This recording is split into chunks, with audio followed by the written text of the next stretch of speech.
হলে কেন জানি মার কথা বেশি মনে পড়ে। আসসালামু আলাইকুম বন্ধুরা, সবাই কেমন আছেন? দোয়া করি সবাই ভালো থাকেন, সবার মা বাবাকে নিয়ে। এটা হইতেছে আমার বাড়ির ভিডিও। এই দেখেন একটা পুকুর আমাদের বাড়ির পাশেই। যাই হোক, যা বলতে গেছিলাম, রাত হলেই বেশি মার কথা মনে পড়ে। আসলে আমার তো মা নাই, কিছুদিন আগে আমার মাকে আমি হারিয়েছি। আর যাদের মা বাবা আছে তারা সব সময় তাদের অনেক যত্ন করবেন। মা বাবা এমন একটা জিনিস যে এটা ফুরাই গেলে আর কখনোই আপনি এটার আর রিটার্ন পাবেন না। সব কিছুরই কিন্তু আপনার আছে, দেখা গেছে আপনার দুইটা ভাই আছে বা আপনার দুইটা তিনটা বোন আছে, এটার কিন্তু একটা আছে। কিন্তু আপনি মা বাবা এমন একটা জিনিস যে এটার কোনো আপনার পরবর্তীতে যে আর কেউ হবে বা হবে এরকম কিন্তু না।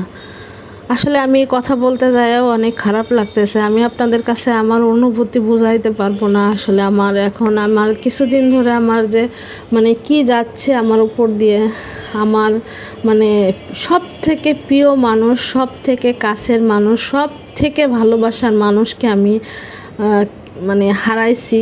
এটা যে কি ভিতরে যে কি হয়, এটা যার মা হারায় একমাত্র সেই সন্তানই কিন্তু বলতে পারবে। সেটা ছেলে হোক আর মেয়ে হোক।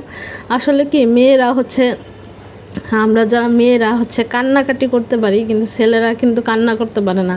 ওদেরও কিন্তু কষ্ট হয়। সেম আমার ভাই আছে দুইজন, ওনাদেরও কিন্তু কষ্ট হইতেছে। কিন্তু আমরা মেয়েরা কান্নাকাটি করতে পারি, কিন্তু ছেলেরা কিন্তু ওরকম কান্নাকাটি করতে পারে না। কিন্তু তাদের যে কষ্ট কম হয় সেটা কিন্তু না, তাদেরও কিন্তু অনেক কষ্ট হয়।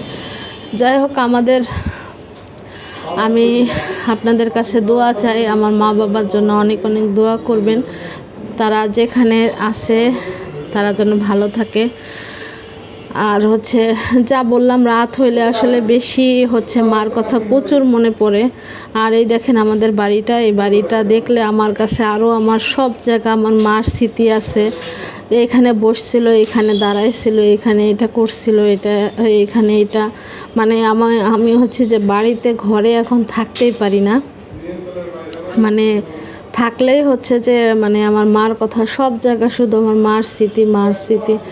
এত তাড়াতাড়ি যে মাকে হারাই ফেলবো এটা কখনোই ভাবিনি। আর আমার মা আল্লাহ দিলে অনেক সুস্থ ছিল, একবারে সুস্থ ছিল। সে আসরের নামাজের জন্য উজু করতে যায় যে এই ঘটনাটা ঘটছে আর কি। একবারে সুস্থ ছিল সে।